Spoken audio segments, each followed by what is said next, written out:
Hello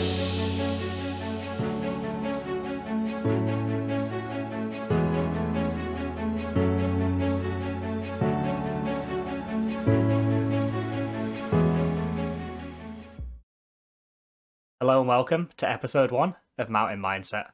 My name is Andrei Mandzuk, and I'm a mental performance coach, professor of sports science, and the founder of Mzk Performance. This is a project I've been excitedly working on for a while now. Over the last decade, I've been lucky to learn from some of the best coaches and athletes around, and I'm so stoked to share those insights with you. In the coming interviews, we'll be exploring and understanding how elite outdoor pursuit athletes, coaches, and adventurers make sense of the world around them and use what's going on in their heads to ensure success, no matter what the challenge. This week, I'm honoured to be joined by Matt Chapman. Matt is a husband, a father, and a performance climbing coach based in Toronto, Ontario, and it will become apparent during our conversation why I listed those in that order. Matt has a diverse background as both an athlete and an educator, and our conversation dances back and forth between sports psychology and philosophy, as Matt offers invaluable insights into succeeding not only as a climber, but in life itself. I'm so thankful for Matt's openness in sharing his experiences, and believe that any athlete or coach has so much to learn from his wealth of knowledge. On that note, let's dive into our conversation. Matt, thank you for joining us. Okay, so to kick us off, thanks for having me. What's something we might not know about you? Oh boy. Well, we were just talking about my hobbies. I think probably most people don't know that I'm pretty fanatical about my hobbies. I have a lot of them. But maybe the most significant one that people don't know about is that I write. I do a lot of writing. It's been a passion of mine since I was a kid. And I write short stories, kind of sort of dark, existential, ontological sort of craziness that just for me, I do it for me. I love it. But, encouragement from my family and friends, I'm going to try and I'm going to publish this year a collection of short stories. So that's going to be a thing that happens. But that's one of my favorite hobbies. That's fascinating. It's very different from it's very different from my professional coaching persona that people see online. It's definitely a darker, more severe, twisted side of my personality, but I love it. And that variety must be a nice break for you. It is, man. I enjoy being interested in a lot of different things. I really do. So it keeps me engaged. So talking about your professional coaching persona, if you reflect on your career to date, are there any memories that really stand out to you? Yeah, I mean, sure. I would have a lot of things that stand out. As a teacher, I mean, as an educator, I have stories I could keep you entertained for hours. But I think speaking career-wise, like as a coach, one in particular that I thought about was a time when Indiana and I, my daughter, she climbs for Team Canada. We were in Russia in 2018 at the Youth World Championships. And so there was a moment when she came out, and this was in the semifinal round. She was on boulder number 4, I think it was. I actually have a link to the YouTube video of this comp, so I can send it to you if you want. Yeah, I'll be sure to put that in the show notes. Okay, cool. So, and I have the time codes and stuff of when she came on, but it would be interesting to see because the 4th boulder, she comes out in the semifinals, and it was a slab climb. Now, slab, it's really important to know that, like at this time, like Indiana was a slab specialist. I mean, she still is, but we've been training since 2018 on all of her other, the elements of her game. So she's more and more well-rounded every day. But back then, slab was her thing. So she came out, slab problem, and immediately she thinks, and I think as her coach on the sidelines, I'm thinking, easy, we got this, right? But for whatever reason, she couldn't do the first move. So, it was a really tricky move. It required a lot of really precise body movement. And it was really doable for her, but she just wasn't able to do it for whatever reason. So up until that point, we had been doing a lot of talking about the psychological reset, right? Like, what does it mean to begin to feel that growing frustration when you are falling off of a boulder and the time is, ticking down, and you're just feeling like you're about to unravel. And it's a really terrible feeling, especially in climbing. You prepare all year for these major comps, and you train so hard. Indiana trains full time, and then you get there and you've got 4 minutes or 5 minutes, whatever the round is, and just things start to go wrong, and you feel like you really are starting to unravel. And it's kind of like water going down a drain. It's like this terrible feeling of, how do you get back out of this? And so we've been talking about the psychological reset, and the concept is that you turn around. So you actually turn your back to the boulder and you face the audience again, just like you did when you step out for the first time, and you begin to reset your mind. You begin to convince yourself, essentially it's lying to yourself, that you're going to face the boulder for the first time. So like in 2 seconds, you're going to turn around and you're going to face the boulder for the very first time. And you basically, it resets your mind, but also resets your body, because you begin to feel like confident again, and you begin to feel ready, like you're coming out to flash this boulder. And obviously there's a big difference between doing this in theory, right, and doing it in practice. But here we were, 2018 Youth World Championships, and Indy's getting wrecked on this boulder. And you can see the camera was actually on the other climber, but you can see her in the bottom corner. She turns around and she faces the audience. And I knew immediately what she was doing.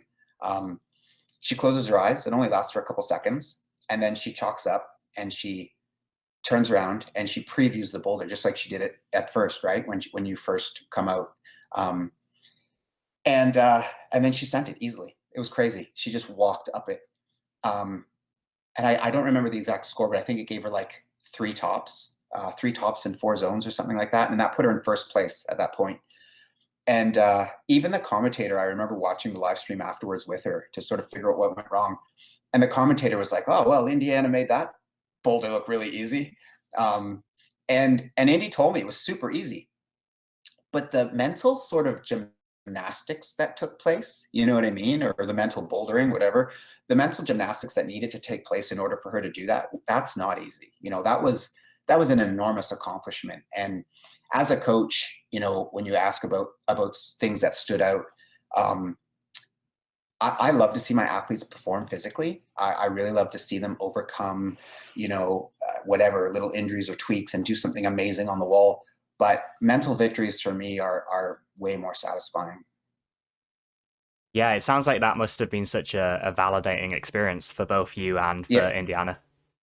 Yeah, it's huge to see what you've been training, like, come to fruition and become a thing on the competition floor, because that's why we're doing it. That's why we're training. But when you're an athlete, especially as a climber, you're facing these things alone. You're facing the wall alone. It's hard to pull all of your tools, and put them all into play. But when it happens, it's pretty cool. Yeah, I like that final connection. It's one thing having a tool in your toolkit, and it's another thing knowing kind of how and when to make use of it. Yeah, exactly. Yeah. So you've had a pretty storied climbing coaching career to date, and what I'm curious about is, were there any challenges along the way? Kind of how did they affect you at a time, and then even like looking back in hindsight, what effect have they had on your career or yourself? Yeah, that's a really good question, because I think the road to becoming anything is the story of facing challenges, right? So, I mean, as a coach or as an athlete myself, I faced a lot of stuff, but it's almost like I don't want to talk about it, just because I don't know if it ends anywhere good. But there's a bigger story that's connected to it. So, for example, like I've had a ton of injuries that sort of really bad injuries that ended my competitive status at whatever sport. So I was a long distance competitive runner for a long time, and my knees, just really bad injuries, ended that. And then I was a jiu-jitsu fighter for a long time. That was a huge passion of mine, and a really bad lower back injury ended that, weightlifting and things like that. So those are some of the sort of more significant challenges that I faced over the years. Uh, but it gave me a lot of time to think about, like, what does it mean to face challenges? And I was thinking of an analogy. which is my marriage. So, okay, so I've been with my wife Blaze for 27 years. We're actually coming up to our 25th wedding anniversary, which is Congratulations. pretty cool. Yeah, man, it's crazy. And I can honestly say that like today we are happier than we were in the beginning, which is kind of a crazy thing to say, but like after 25 years of marriage, for sure we are happier and our relationship is stronger now than it was in the beginning.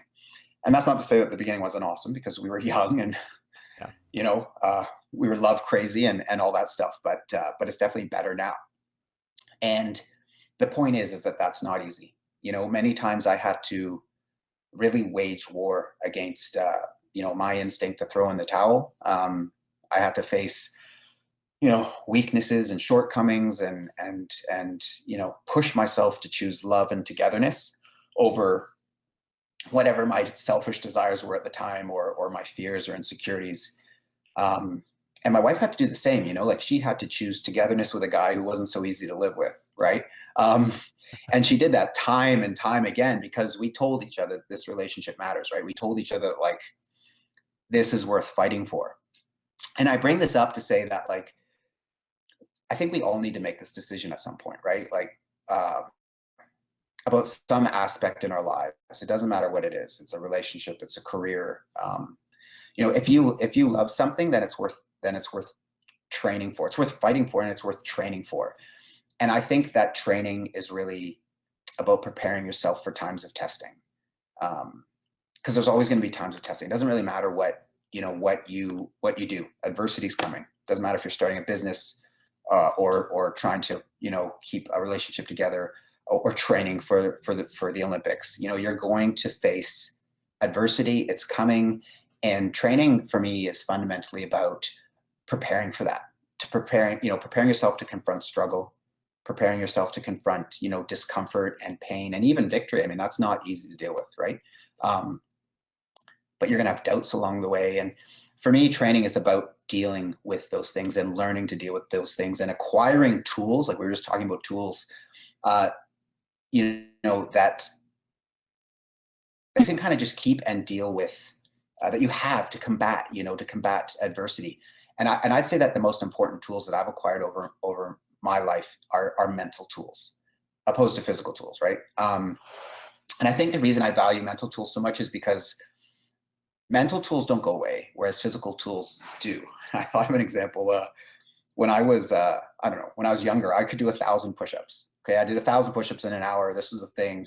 I thought it was cool, and it was super hard. Yeah, I mean, The that's a pain in the massive moment. physical achievement. Oh, it was crazy, Yeah. right? The moment, but I did those things all the time because I thought they were like I loved embracing pain and struggle, and I loved pushing myself to see what I could do. But that physical tool that I had, that's long gone. Like, it's not coming back. That tool's gone. I've exhausted that tool. I can't do it anymore. But the mental tool that I acquired during that time, to understand my relationship to suffering, that didn't go away. That I still have. So I think that's why I put so much value in accumulating that mental tool belt. Thank you for sharing that with us. I think Yeah, it really speaks to how values driven you are as yeah. a coach and an individual. hmm I think so. I mean, I really try to think big picture more than just the immediate thing that's in front of us. Yeah. So I think it comes across a lot in kind of how you speak about your career and your background and the work that you do. But I'm curious to get you to expand a little bit on your mindset and what mindset you approach maybe life with, athletics Mm. with, and how has that changed over the years, or has it changed? Oh, for sure. For sure it's changed. I mean, yeah, I think since I was a teen, I remember being very cognizant of whatever process I was in. What is it I'm going through? And I just was always very thoughtful about that stuff. So I remember very much what it was like when I was young and having certain life views about things. But as I grew, I think I've come to understand over the years that how we think about who we are and how we think about our place in the world is really deeply connected to how we manage ourselves in times of adversity. And I keep bringing this up, like adversity and stress, because this is what makes life hard. No matter what you're in, life is easy when life is easy. You know what I mean? And it's really hard when it's really hard. So I keep coming back to this idea of how do we deal with stress? How do we deal with, how do we manage ourselves in times of adversity? And that could be, a fight with a loved one. It could also be a climbing competition. That's an enormously stressful moment, for people to face. And I think so. I think I would share that the good news is, for your listeners, the good news is that when we struggle and suffer, um, no matter who you are, you feel very much alone. When we struggle, we feel like we're alone, and that's not the case. It's actually the opposite.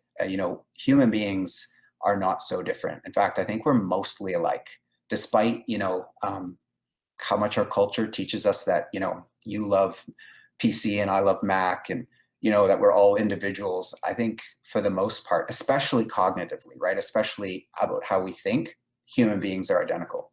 And I can give you 3 examples. So the first one would be like, we all worry, right? It doesn't matter. It doesn't matter who you are. We worry about money. We worry about our lack of money. We worry about our relationships, our social status, our online status, our offline status. It doesn't matter. All human beings worry, right? We all fantasize. If you have to break it down to 3, that's the second one. Everybody fantasize, even for a moment when you're lying in bed, you kind of just fantasize your own life being better. We fantasize about becoming more famous, or richer, or fitter. We play out fantasies in our head that we think will make us happier, and we all do it. It doesn't really matter, who we are. And I'd say the last thing is we judge. We judge ourselves. We judge the circumstances we're in. I think judging ourselves is probably the human being.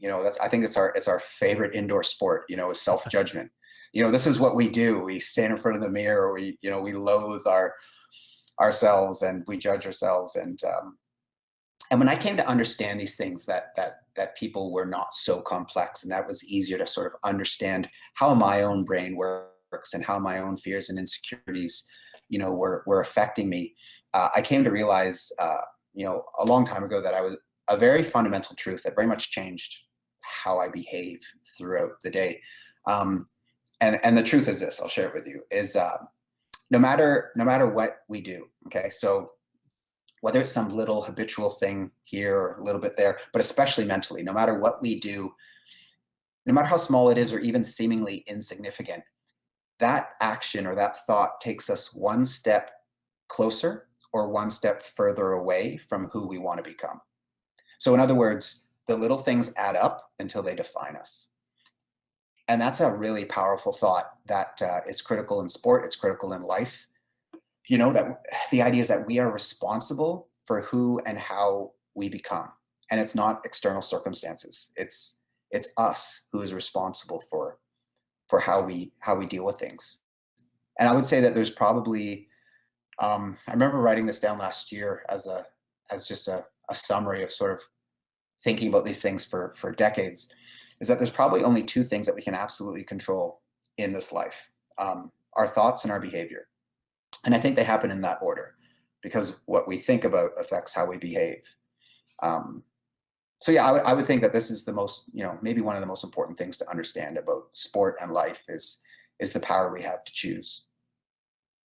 Yeah, it really stands out to me there, like how you view controllability, your philosophy Yeah, on how you view the world, and how yeah. you piece together this process-driven approach. And very often we're quick to say trust the process, but it sounds like you really push, design the process or create the process more so. I think so. I mean, no, external circumstances are just so far out of our control, and that's it's like a desperate feeling. It leaves people really anxious, and it's so key, especially as an athlete, to understand that you can control. You can't control, for example, in climbing, you can't control in a competition climbing, you can't control what the setter is going to do. You can't control what the boulder is that you're coming out to see.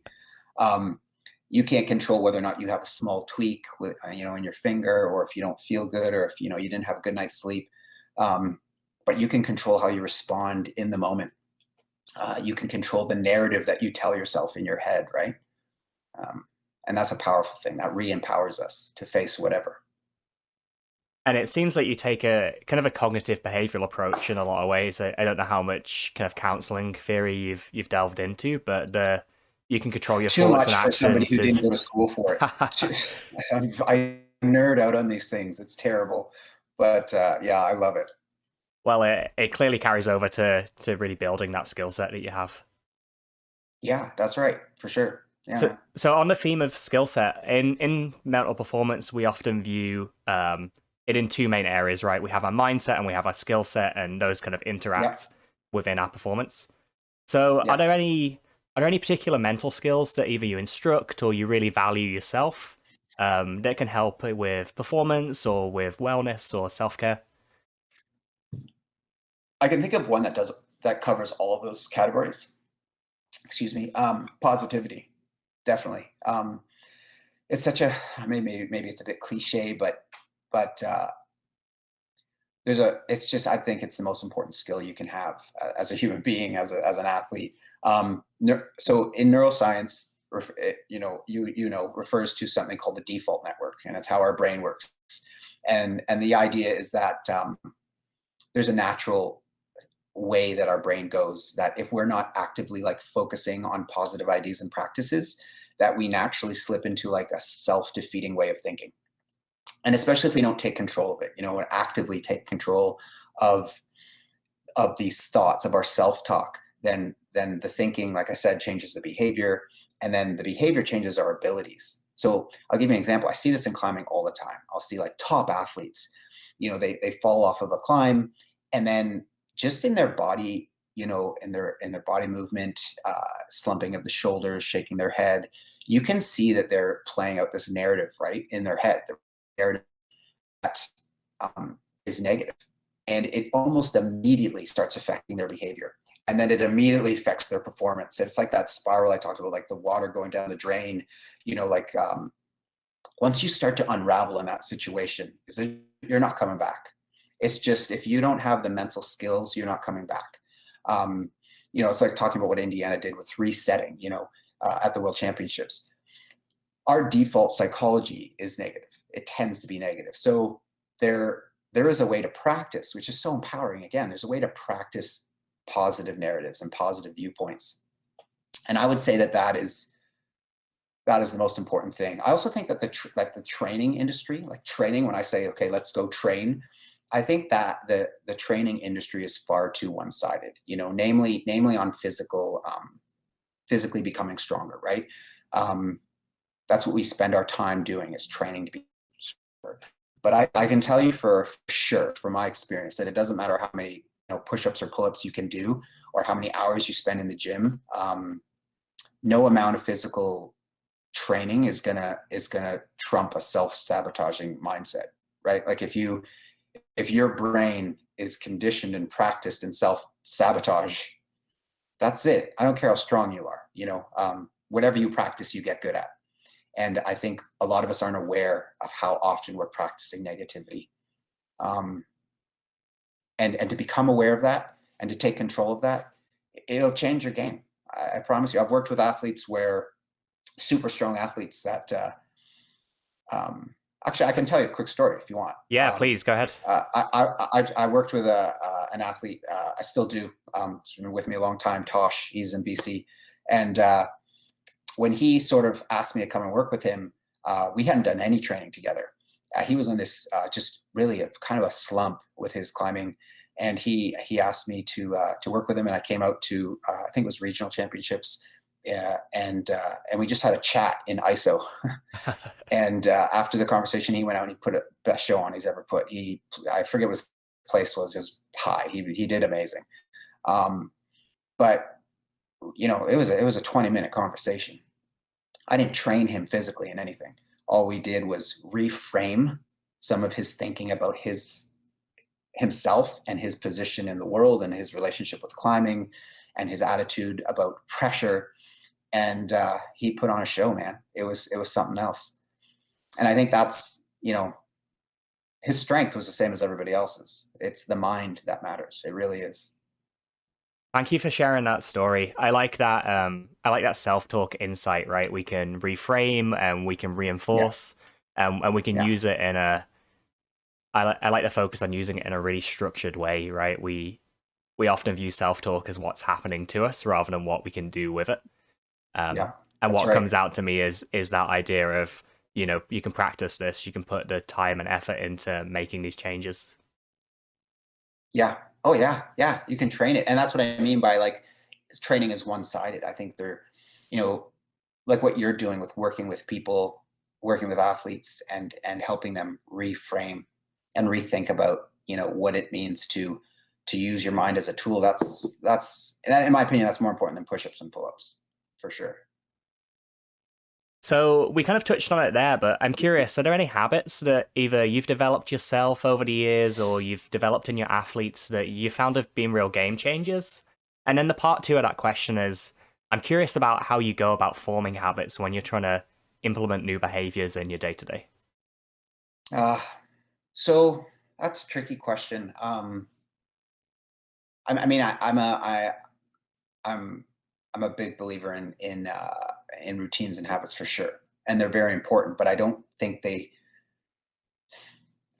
very effective independently. So what I mean by that is like habits and routines need to exist within a framework.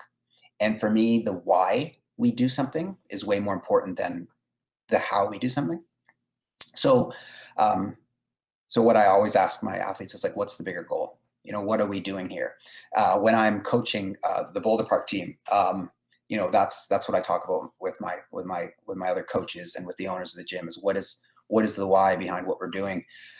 And I'll give you an example. So 100%, I would not be where I am today if people didn't come and rescue me. Various people rescuing me from various situations, mostly that I caused. Um, so community, friends, family.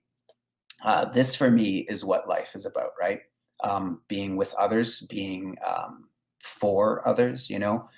I try to cultivate teamwork. That's the thing that I focus on as the bigger thing. Team mentality, togetherness for me is better than independence. So if you take any situation, doesn't matter what it is. Imagine any situation, and now imagine it going bad. So it goes sideways. Doesn't matter what it is. Just imagine something just goes terribly wrong. If you are not alone in that situation, it's better, right? So if you're hiking, let's just pretend you're hiking in the woods and you get lost. You're maybe in a new country. You're in Scotland. I just watched a movie about the Scotland forests. They look amazing. So you're in Scotland, you get lost. The weather turns and you're underprepared. You haven't dressed properly. You're freezing cold. You're starving. You didn't bring food with you, and you're scared out of your mind. You feel like this is it. I'm in big trouble. If you're alone in that situation, that compounds the suckiness of that situation. But now take that same situation, right? You're lost. You're starving. You're freezing, but you have your best friend beside you. Um, you're gonna get through that. I mean, for sure. I would bet you're gonna get through it. You're gonna figure out together how to get through it. When your friend is feeling weak, you're gonna be strong. When you're feeling weak, they're gonna be strong. You're gonna carry each other. You're gonna encourage each other. I think the human species is meant to be in community. I think that's the reason we've survived this long on the planet, right? Is because we work together. And I believe very much in that. Once again, it's the only reason I'm here today is because of people in my life. So I encourage uh, my team, anyone I'm ever working with, to cultivate that, to cultivate togetherness, and I tell my kids, I tell my students, my athletes, to pay attention to who you're with when you feel best about yourself. Because whoever you're with, if you feel good about yourself and you're with this person, this is a good person to be around, right? And opposite, who are you with when you don't feel good about yourself? What kind of environment are you in when you feel terrible about yourself? What is being cultivated in that situation? I would suggest that you have to get rid of that, and you need to find a community or even just one person who is a source of love and encouragement for you.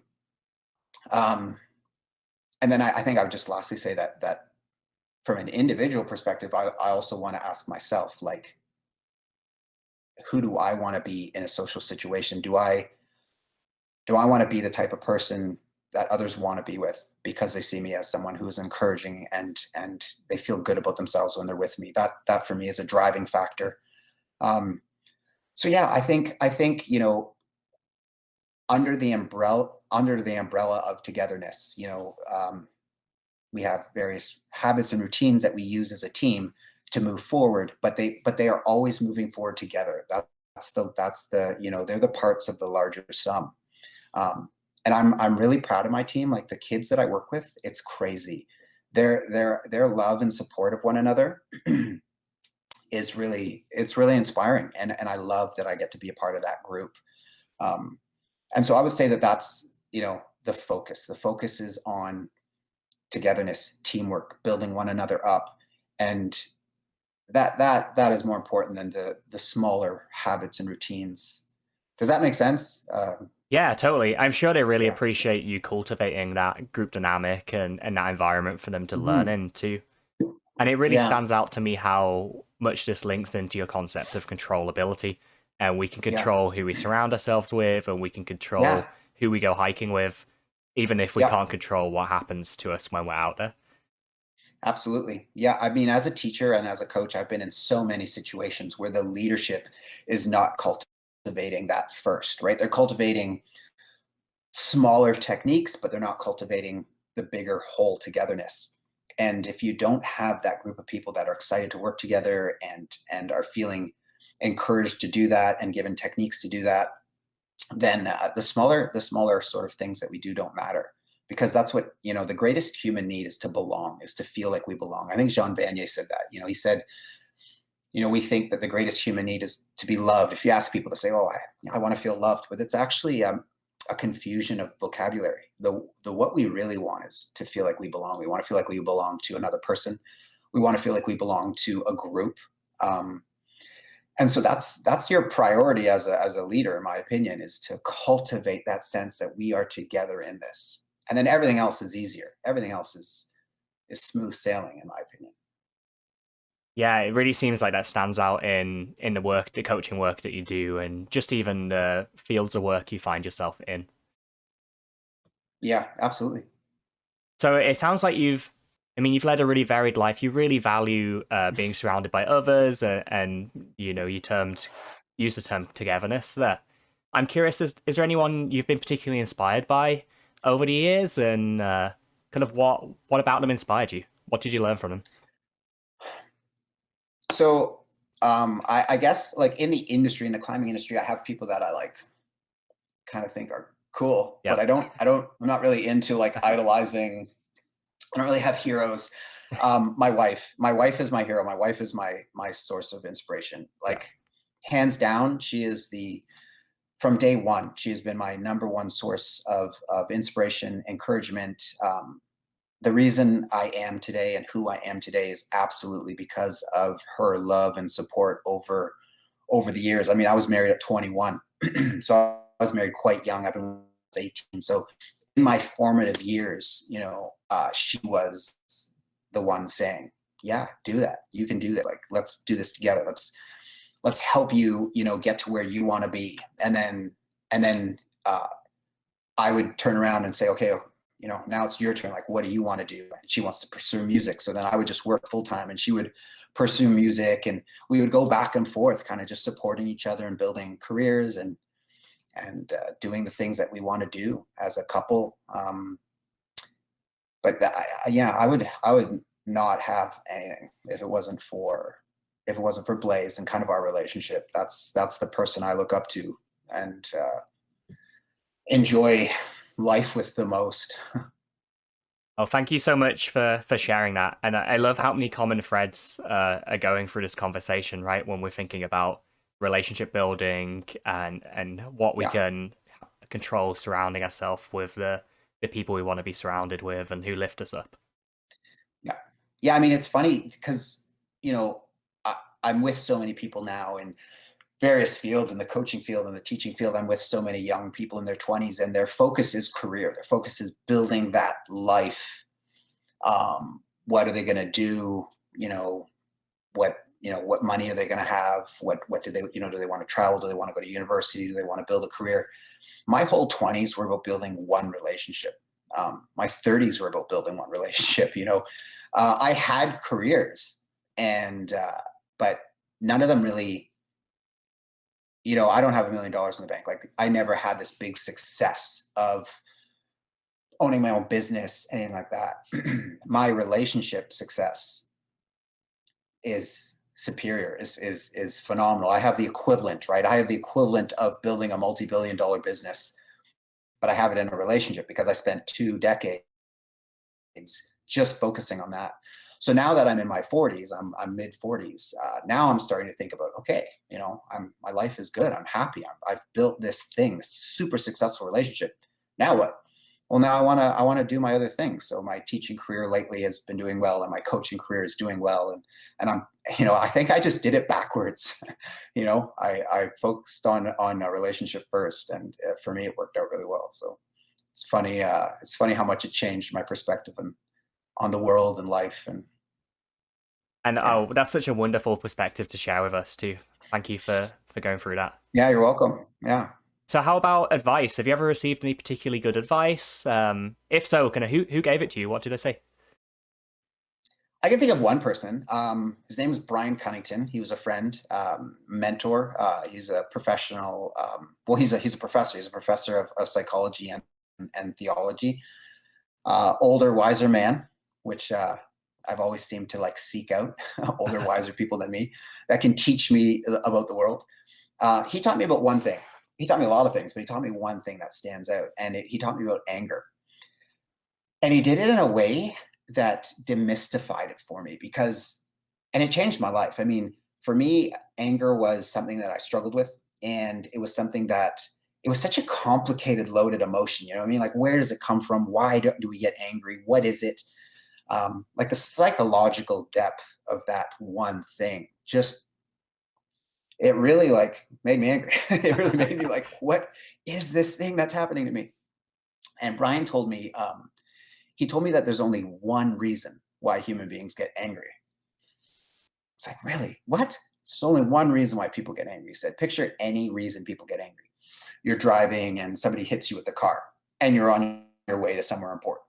You get super angry, right? You get in a fight with a loved one, and you're arguing, and they get super mad at you or upset because they don't feel that you love them and that everything's ruined, and or your dog pees on or the carpet that you just bought, whatever it is, and you get angry. Why do we get angry? Brian said that the only reason we get angry, the only reason humans get angry, is because we want to change something and we can't change it. So if you think about any situation where we get angry, why are you getting angry? The answer is because you're wanting to change something.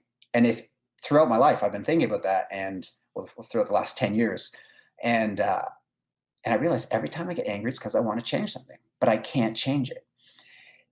It's already happened, right? So what that leaves us with is the responsibility in the moment to take responsibility for how we respond, right? Like we talked about how we respond and how we behave in that situation.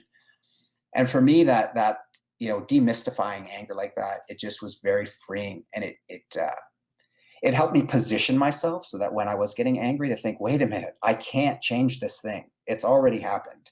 So what is going to be my intentional response to this thing? And I have control over that, and I can control that. And that changed a lot for me. Thank you so much for passing that advice down to us. That's what a great insight into Isn't it great? into our emotions and maybe some of the control that we can have over them. Yeah, absolutely. So how about you've had, obviously, like we talked about, a really varied career, and clearly you've done a lot of self-work, right? You've done a lot of reflection, you've looked a lot into personal development. Knowing what you know now, Yeah. is there any advice you'd give your younger self when you're looking back at either your teenage years or your early 20s? Like, is there any advice you give yourself knowing what you know now? I've been asked this question before, and I remember the answer I gave, and I remember I didn't like it. In retrospect, I didn't like the answer I gave. So I rethought about that question. I thought, why did I say that? Why did I say I would change this or change that? And Would I give myself younger advice? I don't think I would. So this is my new answer. I don't think I would. And here's why. I'm a believer in process, right? Yeah. So if one leads to two and two leads to three, three, four, five, and you go back like in a time machine or whatever, like the movie The Kid, and you talk to your younger self. If you go and you change four and you remove two, you end up with a different sum, Yeah. right? Your sum, your total is different.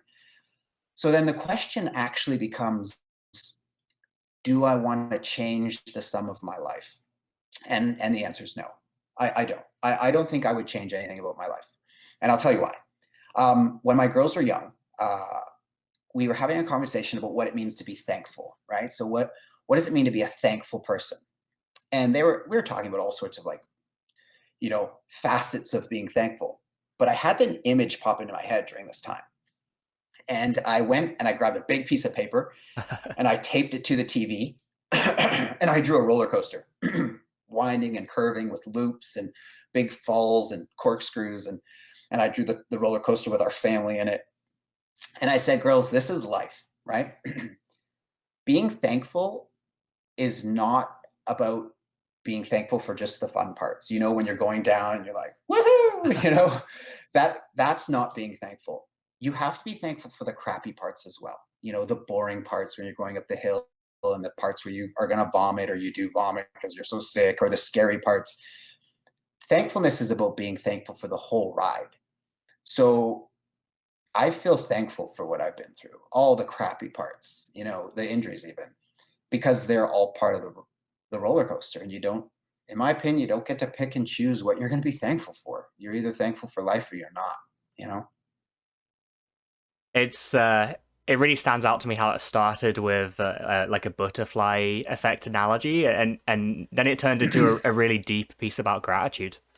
Totally. Yeah, that's thank you for sharing that. That's just like a Yeah, fascinating perspective, and I think something we can all keep in mind. totally. Yeah, I've loved that image. It stayed with me forever. Just kind of a funny graphic. Funny but insightful, right? And accurate, Hmm. and Totally. funny doesn't necessarily mean it lacks the Funny. worth. Yeah. Yeah, totally. So, how about the future? What's the future look like for you? You mentioned you're looking to publish some kind of existential writing, but how's the future look Yeah. like? 1 year, 5 year, 20 years? What are the plans? John Lennon, what didn't John Lennon say? Life is what happens when we're busy making plans, right? Yeah, yeah. Um, I don't know. I think I hope my life includes some things like traveling. My kids are getting older. I'd love to travel. I'd love with my wife. I'd love to write. I'd love to publish. I want to watch my kids become whatever they're becoming. I want to celebrate a 50-year wedding anniversary. I think my biggest goal for sure in the next however many years is I want to be a better dad. I want to be a better husband. Um, I don't have one ambition with my careers, whatever. I think my life, I want my legacy to be as a dad, as a husband. And then maybe I get to do a couple cool things that I want to do as well. But that's my priority. Again, yeah, thank you for, I think that stands out for our conversation, but thank you for reinforcing that with us. Yeah. It speaks a lot to your Thanks, man. perspective on life and philosophy too. Yeah. Thanks, man.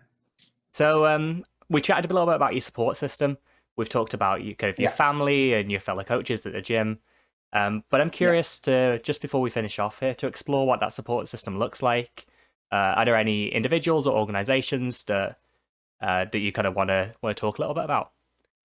Lots of family, lots of friends, my wife, my kids, but and lots of companies that I've sort of partnered with in my coaching career as well that I would definitely want to shout out to. But there's one in particular. Now that you've given me the opportunity to do so, it's a corporation called the Game Hive Corporation. It makes cell phone games. They're amazing. Huh. But they're not my support. They've been Indiana's biggest sponsor and the most generous sponsor for the last, I don't know, it's like 5 or 6 years. Honestly, to the point where Indy and I she would not be able to do what she's done in climbing with traveling the world and attending World Cups and World Championships and training full time. I mean, she's she trains full time. There's so much that goes into that, supporting her time wise, but the amount of money that goes into it is, if I told you, you'd fall over in your chair how much money it costs for her to do this full time. And if it wasn't for Game Hive, we couldn't do it. 100%. We would not be able to afford it. Remember I told you my career has been building a relationship, not a business. So Yeah. so if it wasn't for this company believing in indie, Steve and Mark, if you're out there, thank you so much. they've been amazing. So definitely go onto the App Store, download Game Hive Games. They're an amazing company. They offer amazing careers too. If you're a designer or whatever, you should check them out. But that's who I would shout out now that you've gave me the opportunity. I never thought of doing that before, but yeah, they've made a huge difference in one of my children's lives. So that means a lot to me. Oh, that sounds like such a impactful and generous contribution from them. It's huge. It's huge, man. It's life-changing, honestly. Yeah. I'm curious how you built that relationship. Were they someone you had an existing connection with? Okay, so I was coaching. I was running an adult training program at a climbing gym, and it was to help people kind of get to the next level. So if you're at A and you want to get to B, I would build strategic scaffolding to get you to where you want to go. That's kind of my passion. Yeah. And so I had a group of 16 adults, women and men, and one of them asked if I could build him a climbing wall at home for his kids. I said yes. And during the time, the week there at his house, he told me what he did and said, hey, like, our company would love to sponsor a young Canadian professional athlete like your daughter. We've never done that before, but can we sponsor her? And I was like, are you kidding me? Like, you have no idea what that would do. Like, no matter how much money, like $100 would be huge. And they just started giving every year, and it was crazy. Yeah. That's amazing. I've been privileged to sit down and have a lot of these conversations over the last few months with various sports professionals. And one thing that's come out in all of them is how small the world is in a lot of cases, and how valuable making genuine connections can be in ways that you can never predict. Yeah, that's exactly right. Yeah. Yeah. Okay, so to round us off here, Matt, is there a final piece of advice or a takeaway you want to offer our audience? Anything you want to leave us with? I don't know, man. Do what you love. That's what I'd say. Do what you love. I often have. I read this great paper about psychologists that worked with a group of kids. I think it was a study in actually neuroscience, and they asked the kids what they want to be when they grow up, and the kids answered ballerina, spaceman, whatever, and what they realized is that the kids weren't actually answering what they want to be when they grow up, because they weren't computing the timeline. What they were answering is what they want to be now. And they did the same study on humans, because kids aren't humans. They did the same study on adults, and they found that the exact same response, that when adults say, if someone asks, what do I want to be when I grow up? Well, I'm actually not computing what I want to be when I'm 60. I'm computing what do I want to do now. Yeah. I think that's a really empowering thing to think about. If when my teens come to me and they say, I don't know what to do, I don't know what university to go to, or I don't know what I want to do with my career next, I just say, what are you interested in right now? And they'll tell me. So that's your answer, man. Like, go get that. Go get that thing. Do whatever it takes to go get that thing. And I promise you, in 2 years, you're going to change your mind, and that's okay. Go do the other thing that you're interested in. And I think life is too short to not do that, to not follow what you love. And then, Matt, thank you again so much for your time here. This has been so insightful, you would not believe. Awesome. Where can people connect with you? Where can they follow along your journey, Indiana's journey? Where can they chat to you about coaching, philosophy? You can get hold of me through my website, coachmattchapman.com. I'm building that. There's going to be more content on there this year.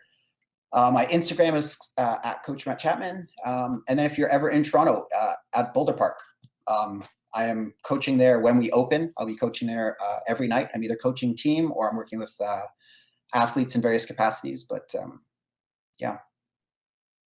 Matt, you're so busy, and I really, really appreciate the wisdom here. Thank you so much for joining us.